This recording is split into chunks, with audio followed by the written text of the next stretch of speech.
how much money were you making when you were starting off the side hustle? I think when I first started, I was only doing jobs for like maybe $1,000, $1,500. What valuation would you put on Leigh Event Group? Leigh Event Group, wow, we do a lot of big jobs annually, and that US dollar really helps. So I would say we're probably close to about $2 million in worth. How do you deal with those doubters who might have those stereotypes against you? I'm not really focused on what other people are saying and who's doubting me. What was that like first wow moment for you when launching We Rise Experience? Just the gratitude that I was feeling and getting from these women that I don't even know.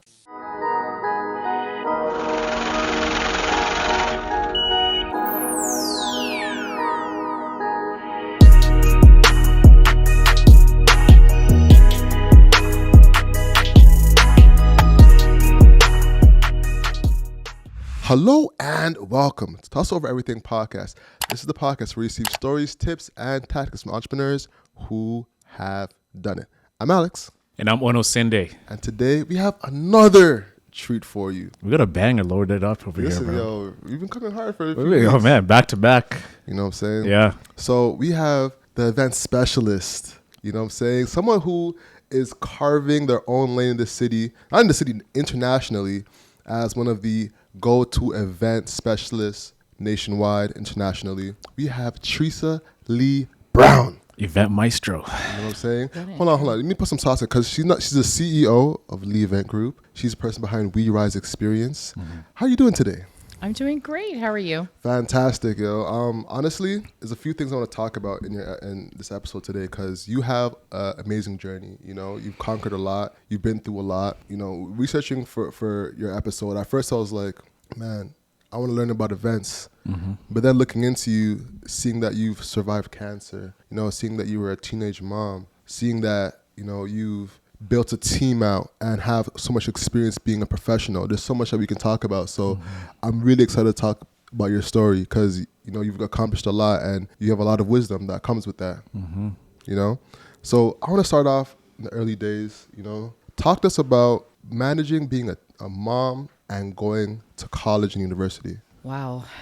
I don't even know where to start. That was probably the beginning to the fire that was just burning inside of me. You know, I had this innocent child, and that person was depending on me to be successful. And I used that as the motivation and fuel that I needed to start the journey. When I was in high school, I was really, really strong in like mathematics, and all of my like math classes, I was always at the top of the class. So naturally, I just thought that, you know, it would be the easiest route for me to go to post-secondary taking something in accounting, because at the time I was a single mom. So I really didn't know, you know, how to navigate myself through that. And so essentially I just, you know, started off taking that program and, you know, going through the day-to-day and what I needed to do. But I did a lot of my initial journey by myself. So, you know, going to school, putting chairs together, putting my son on the chairs to sleep, because I couldn't even afford a computer. So I had to use a computer lab back in the day. But again, I was just like super focused on like graduating and providing him with like the best life that he deserved, because he didn't ask to come here. So it was a challenge,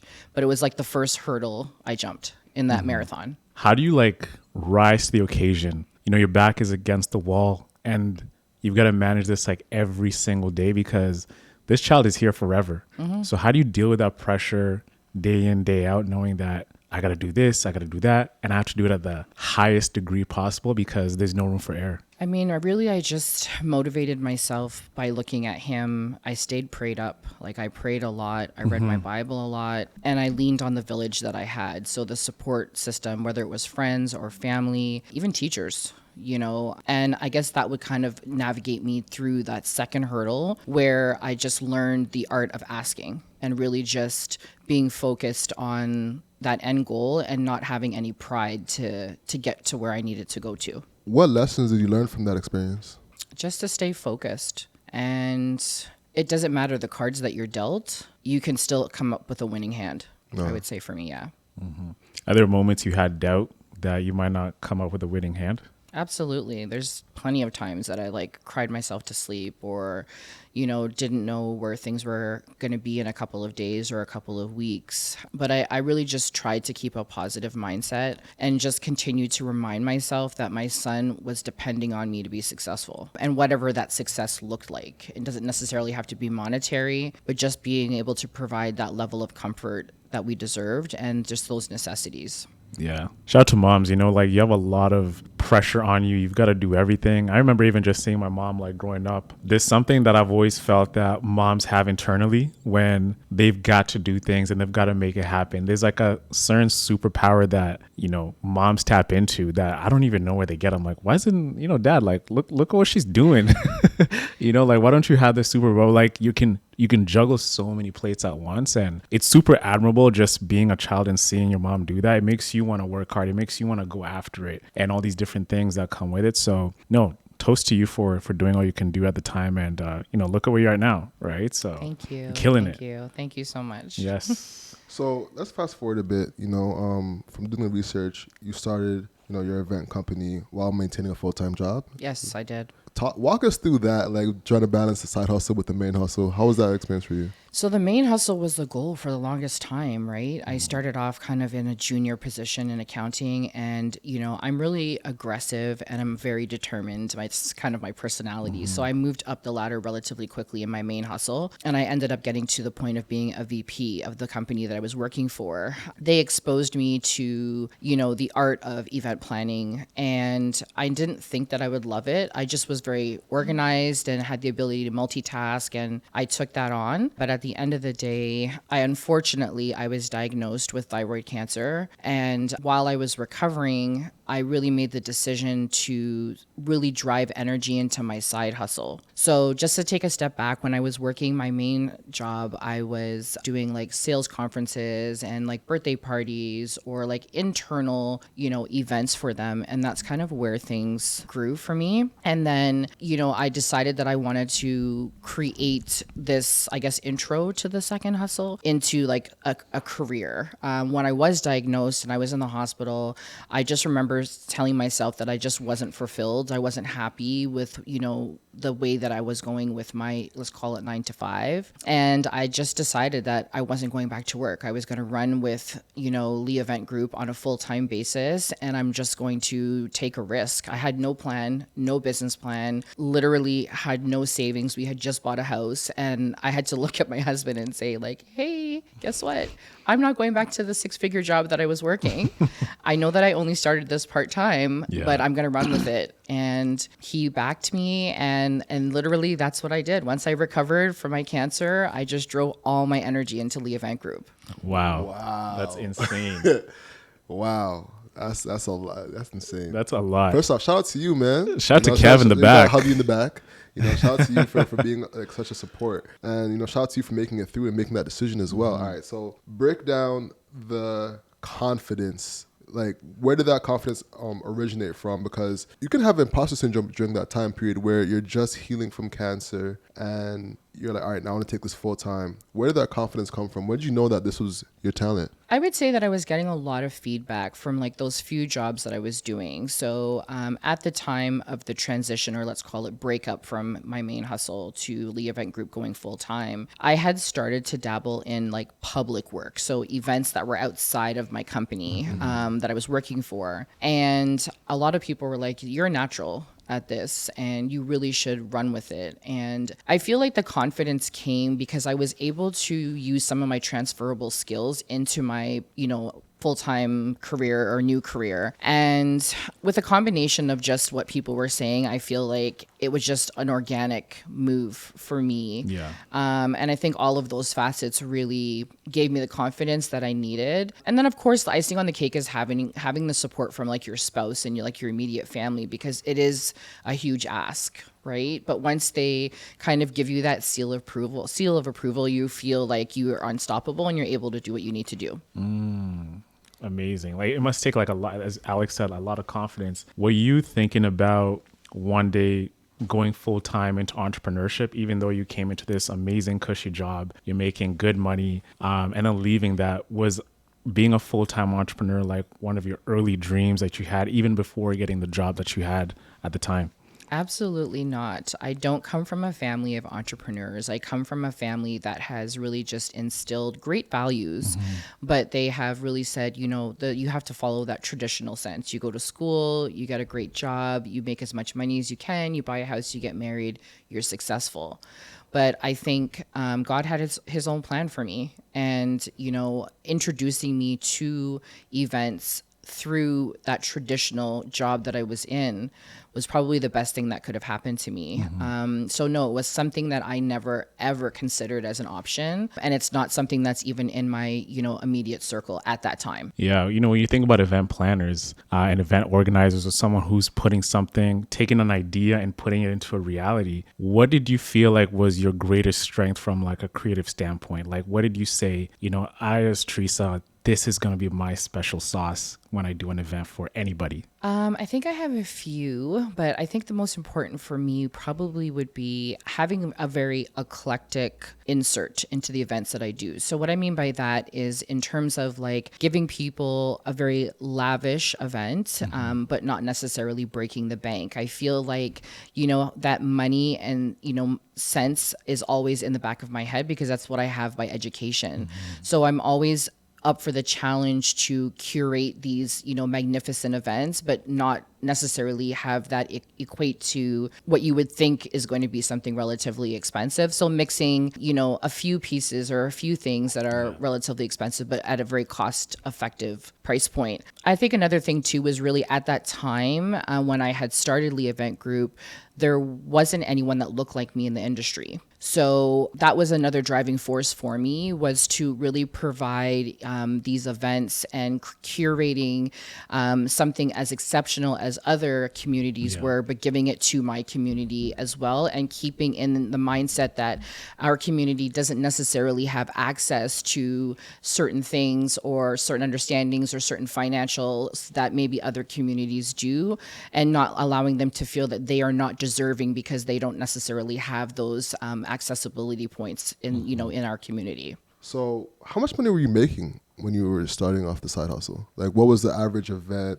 making for you? You being in the actual position of event planning? Yeah. I think when I first started, I was only doing jobs for like maybe $1,000, $1,500. I was relatively new, so I was scared to do a lot of like full planning. So I did a lot of coordinations to start. So there's a very big difference between, a coordinator versus a planner. And essentially the way it rolled for me was like I was a coordinator first, $1,500, $1,000 per job ish. And then I introduced myself to like partial planning, which is kind of coordination, and then some planning, but the client has already done some of theirs, and then segued myself to event planning and obviously event designer now. So yeah, back then it wasn't as much because I was very focused on quantity, not so much quality. And I felt like taking the most jobs would give me the most experience.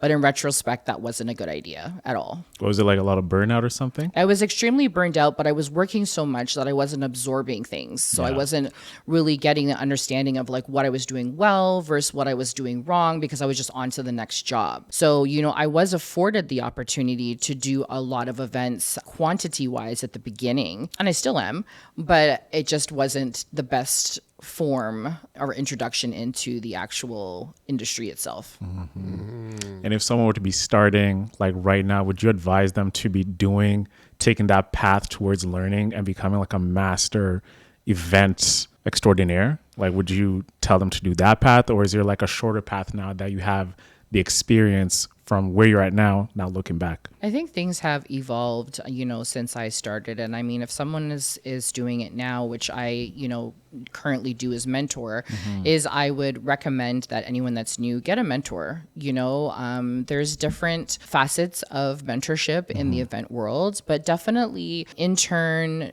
shadow, and you have the resources now to really prepare yourself for entry into, the event world itself. Yeah, and I can't wait to dive into the advice for young creators. That's going to be, I think, one of the most useful aspects of the show. But I want to get into your business model right now, because you have, 3 businesses right now? Yes. And, well, first off, I'd love to ask you, what valuation would you put on Leigh Event Group? Leigh Event Group, wow, we do a lot of big jobs annually, and that US dollar really helps. So I would say we're probably close to about 2 million in worth. I mean, we're talking about 13 years now, so yeah, 2 million.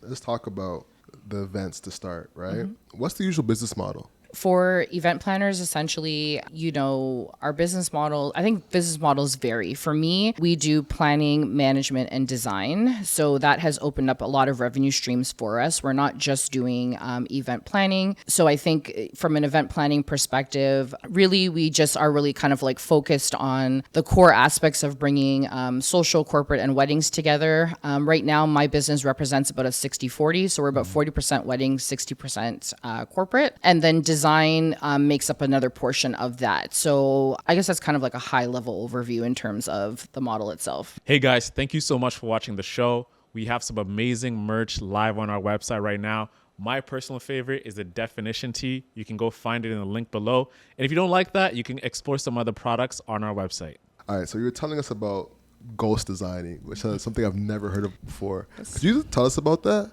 Yeah, so I'm a ghost event designer, a ghost event planner. Essentially, it would be equivalent to a ghostwriter.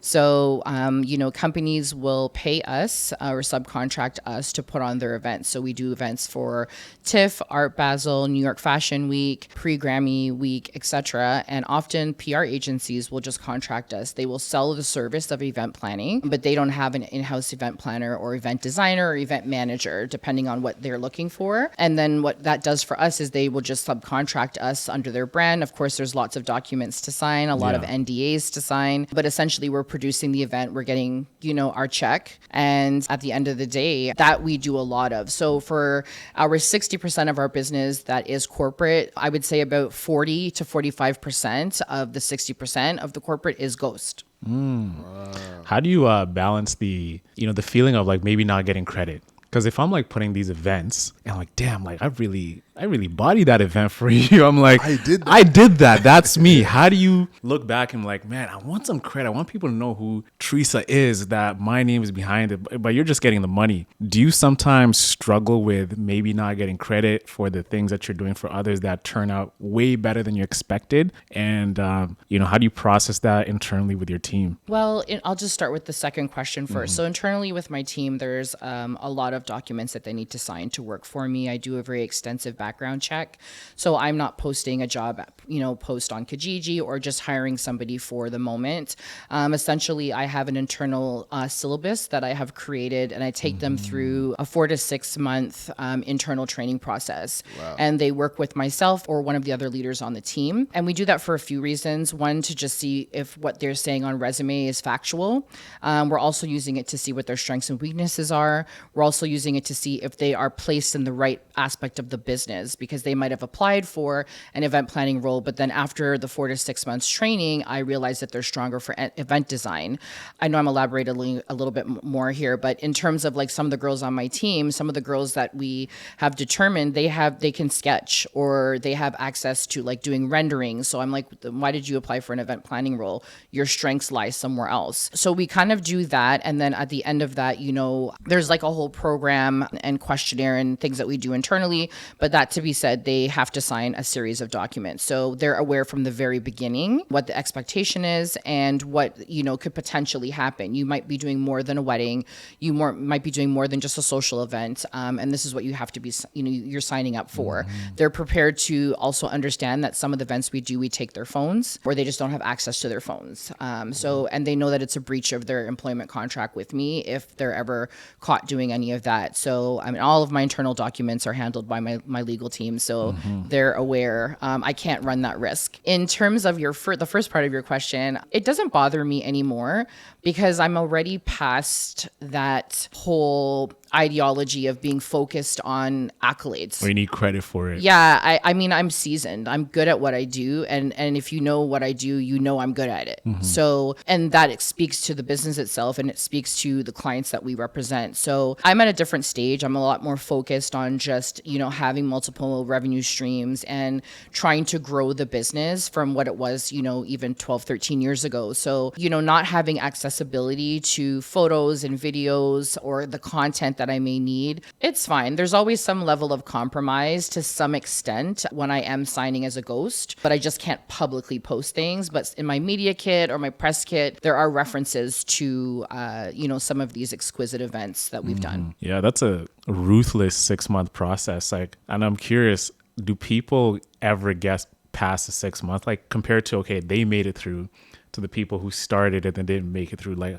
Give us that ratio, if you could really look at that and tell us, okay, this is the numbers that people, hey, you're not cut out to be part of my team, and the people who end up going to and staying with you forever and being part of your team. That comes to mind. We only have 2 people that I've cut immediately. There's just no room for error when it comes to me. This is not a hobby. This is my livelihood, and it's my name that's on the, in the office, on the building, on the door, on the business card, on the website. So although we go through a very rigorous, interview process and hope that we're able to screen people the best way possible, there are some people that are just, they weren't let go because they weren't qualified. They were let go because they didn't follow the rules. And because they didn't follow the rules during that training process, then what is it going to be like when you go in the field? So just 2. Everyone else has successfully, passed that 4 to 6 month internal training process. Yeah, it sounds like you have a very short leash on understanding, hey, if you're cut out for this, if you're not cut out for this, hey, this might not be good for you. Yeah, I do. I'm known to have a no nonsense attitude. And I think it just comes with its own set of pressure and stereotype. Like I said, when I started over a decade ago, there wasn't anyone that looked like me. And, for me, I felt that we had a lot of stereotypes, as business owners, and just not being as successful in delivering our services and products or whatever we brought to the forefront have always been, minimalized or overlooked or not taken seriously. So I think that's where that pressure has come into play with me, because I'm we have to set the bar extremely high, because I don't want, 1, any room for error, and 2, I just don't want to fall into any of the stereotypes, that we may have had in the past, not Leigh Event Group, but I mean as a community, for running businesses. So that's why I run a very tight ship, but it works. Yeah. Oh, I was going to say, how do you deal with those doubters who might have those stereotypes against you? I'm not really focused on what other people are saying and who's doubting me. You're always going to have people that are going to doubt you, especially when you're moving yourself up, up that mountain, up that ladder. And for me, the more doubters I have, it just means it's the more successful that I am. And I really just stay super focused on what it is that Leigh Event Group is delivering, or any other facets, We Rise experience or the We Rise space, and just making sure that we're focused on our end goal and not focused on what, other people think or feel. I want to get into some of the more of the inner workings of running an event too. For instance, getting allocated a budget and balancing that. What are some of the challenges that you've had when running an event, and what are some of the lessons you've learned that you could share with the audience? So some of the challenges I think that I've had, and even still very frequently, is just the educational piece from the client. So the budgets that they're presenting are very Pinterest worthy or very, website worthy in terms of what they want, but they're not educated, quote unquote, on the industry to know what the pricing is. So it's, what they want versus what they're willing to put money into is vastly different. Some other challenges as well have been competition. Although I'm very focused on what it is that I'm doing, to start as an event planner, it's not a large overhead. You don't need a lot of money to do it. Essentially, you need a laptop, and a couple of programs, and then you can be an event planner, So I found in the last few years, there's been an abundance of event planners coming out into the market and really trying to stay above that, because they're focused on price and being low. And then the seasoned professionals, we're seasoned. So we have we actually have overhead. We have payroll, we have accountants, we have lawyers, we have, things that we have to account for that they don't. So the price is vastly different. Yeah. And I think another thing is really just really kind of staying true to your niche. How do you stay above that competition? How do you stand out above the rest? That's a challenge in itself, because you're always evolving essentially as an event planner, right? And you want to try to make yourself yourself, remain a leader. I don't really like that word leader, but let's say remain a leader. Stay on top. Stay on top. That's it. Why don't you like leader? Because I feel like everyone's capable of being a leader. And I feel like leader is just so, it signifies like one person. And I feel like there's many people that are on top and are doing great things. It doesn't necessarily have to be one person. Gotcha. It's almost like people have their own zones of genius. Yeah. Yes. So it's hard to call one person a leader when you have to default to someone else's leadership in their zone of genius. Yes. Got you. Well put, bro. Appreciate that. Shout out to Isaac. Yeah. All right. So let's get into WeRise experience. I feel like that has been like, because even though you've grown the event business, it feels that WeRise experience has been like almost like a staple, like a flagship brand for you. Is that safe to say? Yeah, absolutely. Yeah. So walk us through the inception of it. I started WeRise Experience because I wasn't surrounded by like-minded women. I felt like I was rowing a boat by myself. I found that it was very difficult to find the support system that I need. And what I mean by that is I don't mean support from family and friends. I mean support from industry professionals or others that are doing, other entrepreneurs. And not everybody is going to have the mindset, the level of aggression and, being assertive and being a go-getter. There's a lot of introverts. There's a lot of people that, may have different things happening in their lives that they don't have access to like these resources that they need, or it may be a deterrent. They've done, they lack researching skills and they've started to research and they can't find what they're looking for. And they're like, I'm just going to throw my hands up kind of scenario. So I said, okay, you are a leader, there goes that word again, and you have access to a lot of the notables, within the city. They've either been your clients, they're your friends, or you've done some type of partnership with them, and you have a plethora of clients that are entrepreneurs that are not in the same world. So Treasa, you have the ability to fuse these two worlds. You have the ability to pick up the phone and have people in the same room. You have the ability to create a universal hub for women, Black women, allowing them to garner this access and these resources and these tools basically by just going to one source. So I woke up one day and I literally grabbed a blank piece of paper and started figuring out how I was going to make this happen. WeRise Experience initially was WeRise Brunch. So it was just a brunch. There was like an era a few years ago where there was a lot of women's brunches, We trying to be like Rock Nation Brunch? Right. Hopefully one day I can get there.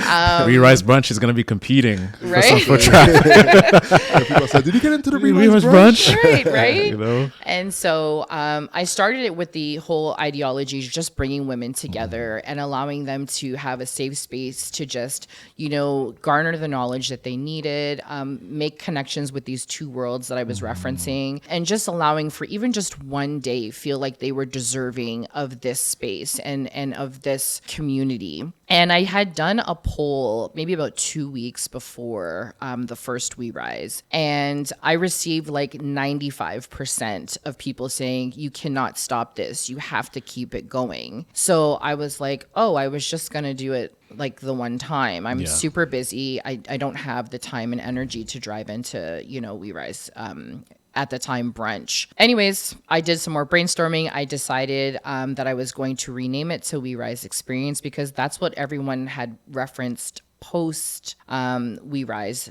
let's say the first one, that it was just an experience for them. And then unfortunately COVID hit and it slowed us down, but I was grateful for it because it slowed me down to the point that it allowed me to think very clearly. Every move that I make has to be intentional and thought out, especially when I'm tapping into or creating a community for women that look like me. So during that time, I really kind of thought about some of the challenges that women were bringing to my attention during COVID. They were starting businesses. They didn't have access to funding. They couldn't find grant writers. They were like, do we need a business plan or not? Where do I find a mentor? I'm dealing with mental, wellness issues because I'm stuck in home all day with my kids, or I'm trying to juggle work-life balance. Now I'm forced to work from home. Like all of these things were just coming into my inbox because I do mentor. I don't mentor just event planners, but, business professionals in a whole. And so it allowed me to like rebrand, rethink about the moves that I wanted to make. And then I launched We Rise Experience. So essentially, We Rise Experience is the first of its kind. There's been a lot of, women groups, but this is the largest Black women's business summit in the country. So it is currently self-funded, but, if I'm rowing that boat, I know eventually I'm going to get some people that will, pour into me as I'm pouring into others. But that's the focus, and that's We Rise Experience. This podcast is brought to you by Nyorai Cellars. If you didn't know, Nyorai Cellars is the only Black-owned wine company in Canada. Right now, I'm holding the Rosé, the 2021 Rosé bottle. This drink is amazing. I mean, it's perfect for those dishes such as seafood, where you're cooking shrimp, you're having some pasta, whatever it is you're having. Grab a bottle of Nyorai Cellars, the Rosé. If you're having a date night with your significant other, you know what to grab.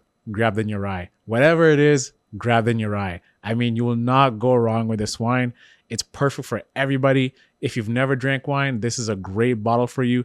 Or even if you're a wine expert, you're an aficionado and you drink everything. I mean, you cannot go in Nyorai. I'm telling you, this wine is really, really good.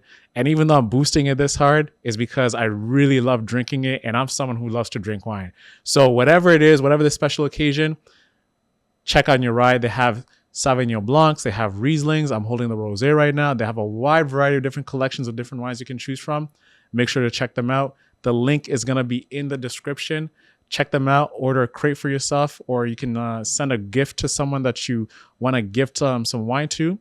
You can't go wrong with that. So Nyorai Cellars, check them out. Link will be in the description. And now back to the show. So what was that like first wow moment for you when launching We Rise Experience? Just the gratitude that I was feeling and getting from these women that I don't even know, that were just genuinely excited, genuinely feeling fulfilled, genuinely feeling that they were in a space that they could, garner this knowledge, genuinely feeling like they now have tools to, pick up the momentum in their business. So definitely that gratitude was very overwhelming for me, but it was very satisfying. And I think that would be my first wow moment. Yeah.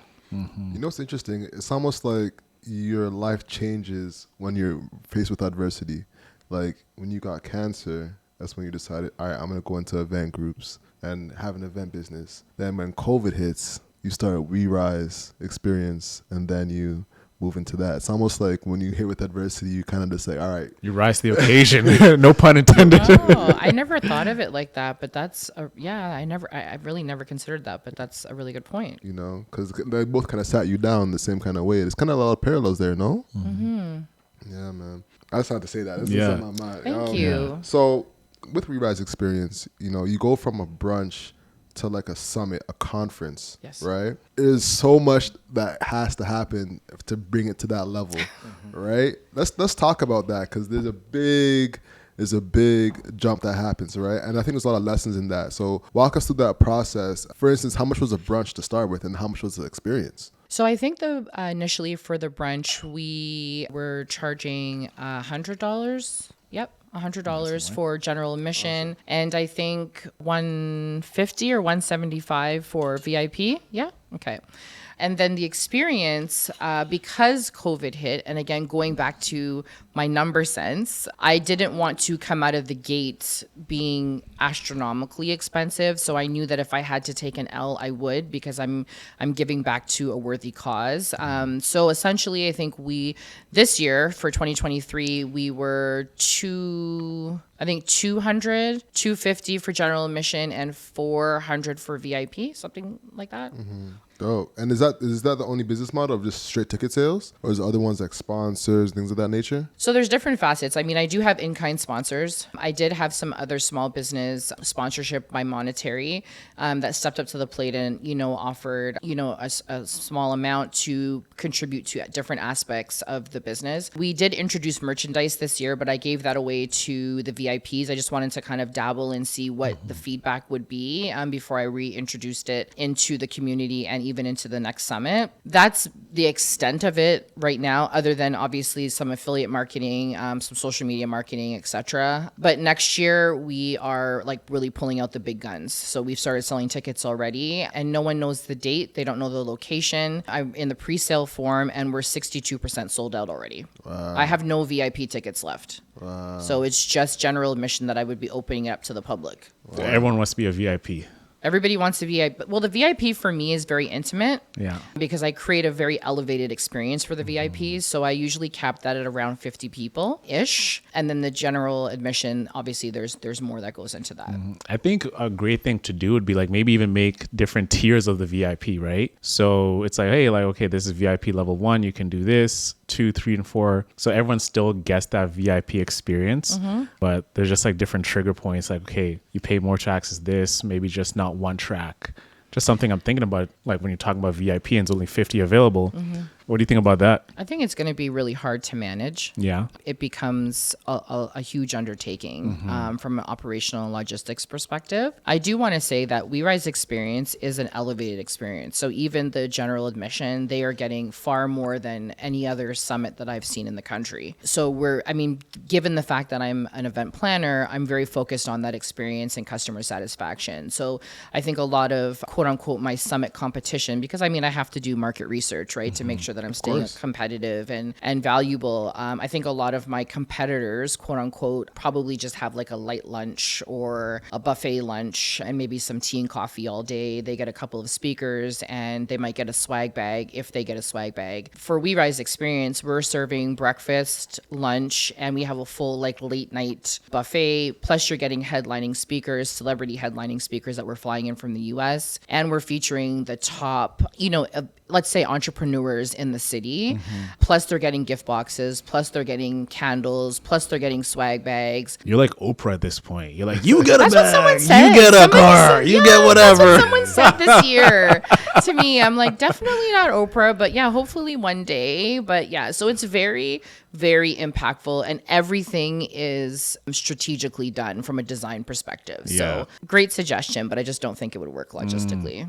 Yeah, you've been in the event space for like so long. What's like one logistical nightmare, even as experienced as you are, that you're always constantly wondering, man, this cannot happen. This cannot happen. You've had so many runs at it, but it still scares you till the day, even whatever event you're doing. God, there's so many scenarios I can think of. I would say probably not investing money in key vendors. So if we're looking at, all event types, not just weddings specifically, I find that, we'll use media, for example. Media has grown cost-wise significantly over the last few years. You used to be able to get a photographer at a relatively decent price, and then cinematography, same thing. But now the media teams, quote unquote, as we refer to them, they've stepped their game up. You're getting same-day edits. You're getting, a lot more social media. They're dumping out social media because sometimes people for events want social media as well. And so they're not seeing the value, as in the client, is not seeing the value in having a strong media team present. So they cut back or they skimp on it. And 9 out of 10 times it's a nightmare because you don't like your photo. You definitely can't do anything about your photos. At least if you don't like cinematography, they might have the raw, and then you can kind of edit and play with it. But you can salvage it a little bit. Right. But for photos, like when you cheap out on a photographer, then that's your one-time shot. Yeah.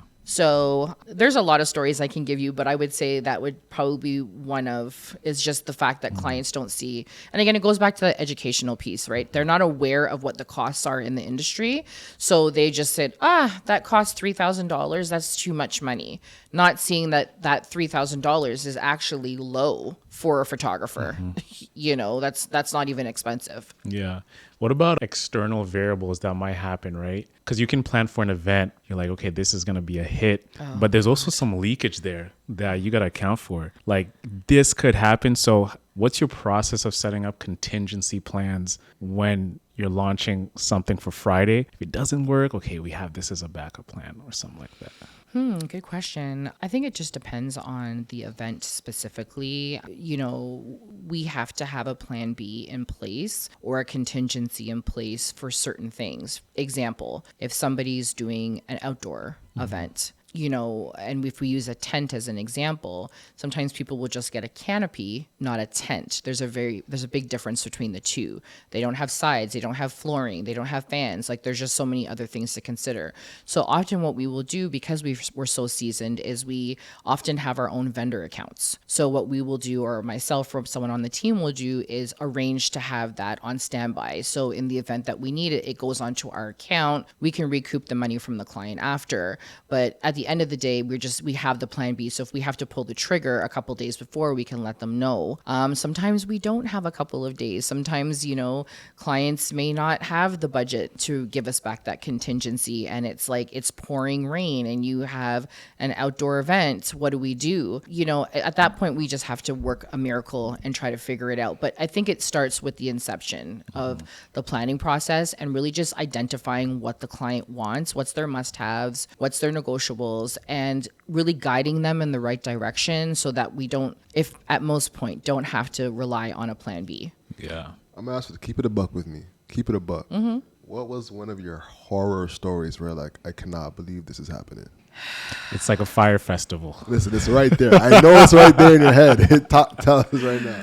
It is like a fire festival. I should have known this too. We had a client that contracted us about 2 months before their event, and they were doing, let's say, a summit, for context. And the story was they had gotten rid of, some of their vendors because, they just weren't working to their expectations. It was a huge opportunity at the time that I thought. So I had taken it. Didn't think that there's red flags. Why did you fire your planner? Why did you, all of these scenarios? Get to find out that the event is happening and literally nobody's paid. So I'm getting calls on the Monday. The event is on Saturday and people are like, we're not paid, so we're not showing up. Or people are coming to our office because things are being delivered, like products, and they're saying like, you guys can't use these products because they haven't been paid for. So the client has to pay someone else that money. Lawyers calling on behalf of vendors because their clients haven't been paid. It was just a complete mess. And the client basically overextended themselves and just didn't have the means to be able to fulfill.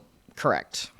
And the onus fell on us because we're the planners. We're the go-to. What I mean by that is like the planners take the short end all the time because we're the ones that they're assuming that we know everything, right? Mm-hmm. They're not realizing that when you're doing an event, the responsibility of payment is from the client, not from me. That's something that's in my contract. So I don't exchange money on behalf of the client. And a lot of the times the vendors are not aware of that. So they assume that we knew that the client didn't have the money and we're a part of the fiasco. And do you have like some sort of insurance? Absolutely. Yeah? Yeah. And also your own lawyers too to back you up. Yes, I do. Yeah. Yes, I do. Yeah. I mean, lawyers are very critical, even for We Rise experience, for example. My lawyer was there. Although she wasn't there in like a public, hey, I'm the representative, you know what I mean? I had her there. I paid her to be there for the day so that if anything went south with any of my like headliners, I had her right there already. Because there's different contracts. And I think people don't really think about that. A lot of times people will just go on Google and they'll look up like a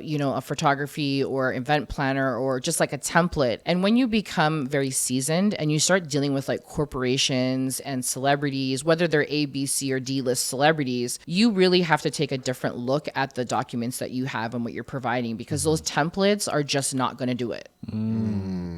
And like for your vendors, right, you have a very rigorous process for choosing your employees. Do you have that same process for your vendors, like deciding who's going to be representing my team at this spot we're doing this event at? Yeah, so at the beginning, obviously not really. When you're new in the industry, you're just trying to work with everyone. It's like take what you can get. Yeah. And, I think at that point I was just kind of like focused on making connections, not really again focused on the quality. A lot of the vendors that I work with now are repeat or repetitive because what do they say? If it's not broke, it doesn't fix it. Right. So, but a lot of the vendors that I do work with right now are leaders, are top of their category. And that's because I'm not prepared to compromise quality. So if I'm working with somebody new, or like a client is saying, hey, I want to work with ABC company, I will do the vetting process, that we have. And we have, it's not as detailed as hiring somebody to work with me, but we certainly have an internal vetting process that we will go through. I'm also a part of a lot of like event planning associations. So there are a lot of like groups and like monthly meetings that I have with other event planners, and we're sharing knowledge, stories, situations with each other. And it allows us to stay very well versed on what's happening in the community. And it also kind of gives us a snippet to vendors. Like if someone had a bad experience, they share it with us. And then I'm like, okay, you're off the list, because that's not happening to me. So That's like that Facebook dating group. Have you heard about that? No. So essentially women are just like talking about guys they've been on dates with.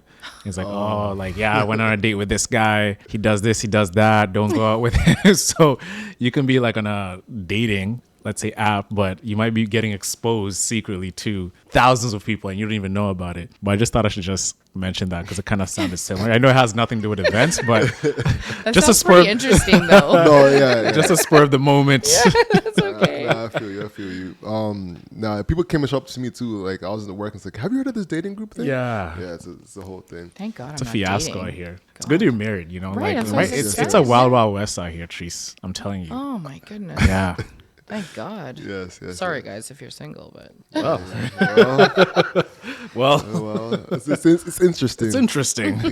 I said, well, that's interesting. Yo, we're gonna take it from Isaac a while. Yeah. I can still running with it. Well, It's that's- interesting. It's interesting. All right. So as we're close wrapping up, I want to dive deep into tips for small event creators. Because here's the thing: you mentioned it earlier. All you really need right now is a laptop, and you're an event creator, right? So for people that are creative entrepreneurs and they want to do their first event, what are some pitfalls that you regularly see that you can say, hey, please avoid this? I would say not being prepared. So when you start as an event planner in the event industry, just take the time to prepare yourself. Even if you're a solopreneur, get your templates, your documents, your process, come up with some type of little business model of like what it would be like when onboarding a client, getting them together, etc., exiting a client. Definitely seek mentorship would be another one. Don't be afraid to ask. Shoot somebody an email or a DM, whatever you're comfortable with, and just say like, hey, I'm new and I'd like to potentially shadow you or learn. If you don't have the money to pay a mentor or coach, then I would say number 3 is intern. Just do an internship. There's always opportunities to do that in terms of like the event industry or a creator in whole. Make connections. Yeah, definitely make connections, because if you make those strategic connections, then the right individuals will pull you up. So I know that we're talking about pitfalls, but at the end of the day, we just want to make sure that you are preparing yourself, and not the lack of preparation is a pitfall in itself. The lack of asking is a pitfall in itself. The lack of, networking is a pitfall in itself, right? So you want to make sure that you're not doing those things. And what about for the mental side of things? Because events is stress. It's juggling a lot of things, managing people. What's your advice to those people starting out and compartmentalizing things? This is this is that, and to have like a smooth process moving forward? I think you need to set boundaries, healthy boundaries for yourself, and know when you need to shut off. I think although I'm from the old school method and just kind of hustling all the time, I think hustling can also be very counterproductive, and it can also be very detrimental to your mental health. So really just making sure that you are setting the boundaries that you need for yourself to have that mental balance. I would also say too, it's really important to have like an industry bestie. Having somebody that's outside of your spouse that you can really share stories with and conversation with that has that relatability is very important. Or even if you want to share creative elements with them, it's always great to confide in your spouse, but if your spouse is not in your industry, they can't relate to what's actually happening. So it's not necessarily helpful to you. So everybody needs that one person in the industry that they really can lean on. Yeah, and keep you accountable too. Absolutely. Right? Because a lot of people, even your spouse, it might be hard for them to give you criticism. He's like, yeah, it's great. Yeah, right? But I'm like, you need to hear it. Someone needs to you give it do. to you like tough love. I'm like, yeah, Treasa, you're messing up on this. Yes, I have my industry bestie. She tells me all the time. To step it up. Yeah. You don't get the chicken soup questions. Chicken soup question. You know what I'm talking about? Chicken soup questions? A little bit, yeah. A little bit. I know the. I know the concept, the reference? idea of it. Yeah. The reference comes from Boy Meets World. Mm-hmm. You know, I don't know if y'all remember Boy Meets World. Topanga. With Topanga. Mr. And, Feeney. Mr. Feeney. And he That guy was like Yoda. That's a fact. He was definitely Yoda. I'm like, He asked his wife at the time, or a woman he was seeing, how's my chicken soup? Well, no, the woman asked him, how's his chicken soup? And he was like, it's pretty good. It's okay. And he never saw her again because it was a chicken soup question, you know? She was expecting a specific answer in order to, feel accepted by him, you know? But that's neither here nor there. As we're towards wrapping up, what's the future for We Rise Experience? We Rise Experience is going to be national. We are starting in Toronto, but we intend to take it across all of the major cities that have a large Black population. We also are going to expand to a weekend summit. So we won't just be one day, we'll be multiple days. As well as we are dabbling with the idea of opening it up for men as well. We've had a lot of interest, from our brothers that are just really interested in being a part of We Rise Experience. And listen, men are a very critical piece in our life, and so I think that it's important that we're all getting this knowledge and these gems and this experience and the We Rise space that's going to allow us to continue to pour into the community all year. I think that, as impactful as We Rise Experience Summit is, it is only one day. And I want to continue to pour into my community and provide them with, the tools and the resources that they need throughout the entire year. So having this space exclusive for us is really going to be great. And I know you're in LA and of course Toronto. Yes. Which city, in your opinion, is more vibey? For Man said vibey. Vibes. I was not expecting vibey from the question at all. But yeah, go ahead. It's a vibey. I would have to say LA. La La Land? Wow. Where's the loyalty, Trease? Listen, I'm a proud Canadian, but it's just a different vibe. It's a different vibe in LA. Hollywood Hills, celebs. Yeah, it's just a different vibe, yeah. The And that views. US dollar. The US dollar goes far. Right. Yeah. That's a fact. Awesome, yo. So listen, we're definitely gonna pull up to We Rise Experience, man. Listen, I've been looking. I've been support. outside the club. You know what I'm saying? Looking like, dang, all those women in there. It looks quite nice. Let me in. You know what I'm saying? So I'm happy. We're going to have to separate the guys from the girls if that's the case. I wasn't saying it like that. I was saying it looks like there's a lot of professionals in there. You know what I'm saying? That I like to network with. Yes, even that could be taken. Like, I'm just kidding. People sliding on LinkedIn now, eh? Like Oh, LinkedIn. really? Yeah. I've heard this. Yeah, LinkedIn yes, is. I've heard this. Is the Yes. new dating app. Look, think about it, man. Like, okay, you see a very attractive woman, educated, has a good job, right? In proximity. It's like, Interesting. interesting. Awesome. I've never done a LinkedIn slide, but hey. I've heard it's happening. And some people find love on LinkedIn. Okay. Yes. Well then. All right. All right. Well, where can people find you? You can find me on Treasa Leigh Brown on Instagram, my first, middle, and last name for my website, Leigh Event Group, on Instagram and on TikTok and on Facebook and website, and for We Rise Experience, on Instagram, website, as well as Twitter. I think I covered them all. Amazing. Too many brands. With that being said, the hustle is what you can't control. So control your grind and control your life. I'm Alex. And I'm Ono Sinde. And I'm Treasa. That's the show, y'all. Peace. Have a great week, everybody. Thank you. Thank you so much for checking out this episode. Make sure you visit hustleovereverything.co and cop some fire merch that we have in the store. And then we'll see you in the next episode.